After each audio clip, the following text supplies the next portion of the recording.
அருமையானவர்களே, இந்த நாளிலும் அவனுடைய வார்த்தையை நான் இடத்திலே கொண்டு வருகிறேன். தீர்க்க தரிசனமாக ஒரு காரியத்தை நான் சொல்லுகிறேன். காரியம் மாறுதலாய் முடியும். ஆமென். காரியம் மாறுதலாய் முடியும். ஒரு வசனத்தை படிக்கிறேன் பாருங்க. எஸ்தர் 9:1 ராஜாவின் வார்த்தையின்படியும் அவனுடைய கட்டளையின்படியும் செய்யப்படுகிறதற்கு ஆதார் மாதம் என்கிற 12ஆம் மாதம் 13ஆம் தேதியிலே யூதரின் பகைஞர் அவர்களை மேற்கொள்ளலாம் என்று நம்பினார்களே.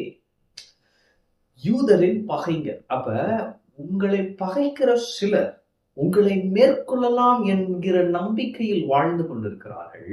உங்களை மேற்கொள்ளலாம் என்கிற நம்பிக்கையிலே சில காரியங்களை செய்து கொண்டிருக்கிறார்கள். சில காரியங்களை செய்திருக்கிறார்கள். அது உங்களுக்கு தீமையாகத்தான் அவைகள் ஏற்படுத்தப்பட்டிருந்தது. அது உண்மைதான். ஆனா எடுத்து என்ன போட்டிருக்கு பாருங்க.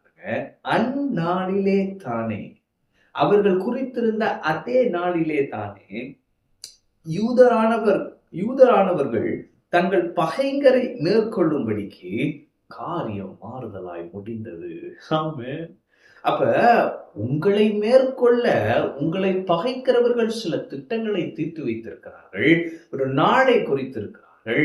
அதே நாளிலேயே நீங்கள் அவர்களை மேற்கொள்ளும்படியாய் காரியம் மாறுதலாய் முடியும். ஆமென். அப்ப காரியம் மாறுதலாய் முடியும் இயேசுவின் நாமத்தினாலே. இன்னும் சொல்ல போனா இந்த வசனத்தை அப்படியே நீங்க எடுத்துக்கணும்னா காரியம் மாறுதலாய் முடிந்தது. ஆமென். அப்ப அது முடிஞ்சிருச்சு. வேற நீங்க நினைச்சிட்டு இருக்கலாம், என்னம்மா ஆகுமோ? ஆண்டவர் ரிசல்ட் கொடுத்துட்டார். காரியம் மாறுதலாய் முடிந்தது. ஆமென். அப்ப இதெல்லாம் உங்க ஃபேவரா வரப்போகுது. ஆன்சர்ஸ் உங்க ஃபேவரா வரப்போகுது. ரிசல்ட் உங்க ஃபேவருக்கு வரப்போகுது. ஆமென். காரியம் மாறுதலாய் முடியும். சொல்ல போனா அவனுக்கு தான் அது கிடைக்கணும். ஆனா ஆண்டவருடைய தயை என் மேல இருந்தனால காரியம் மாறுதலாய் முடிந்தது. இதுதான் உங்கள் சாட்சியம் இருக்க போகிறது. உங்களை மேற்கொள்ளலாம் என்று அவர்கள் அநேக காரியங்களை செய்திருக்கிறார்கள். ஆனால் இன்னும் சொல்ல போனா உண்மையிலே அவன் தான் உங்களை மேற்கொள்ளணும். ஆனா கர்த்தர் சொன்ன வார்த்தையின்படி காரியம் மாறுதலாய் முடியும். எனவே நான் சொல்லுகிறேன், காரியம் மாறுதலாய் முடியும். நீங்க பொறுமையா மட்டும் இருங்க.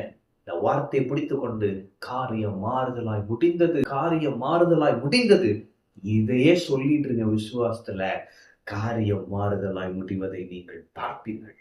ஏன்னா இதான் சத்தியம். இந்த சத்தியம் வாழ்க்கையின் நிஜமாய் வெளிப்பட போகிறது.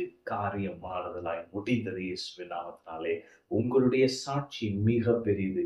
காரியம் மாறுதலாய் முடியும். ஆமென். கர்த்தர் உங்களோடு இருக்கிறார். கர்த்தர் உங்களை ஆசீர்வதிப்பார்.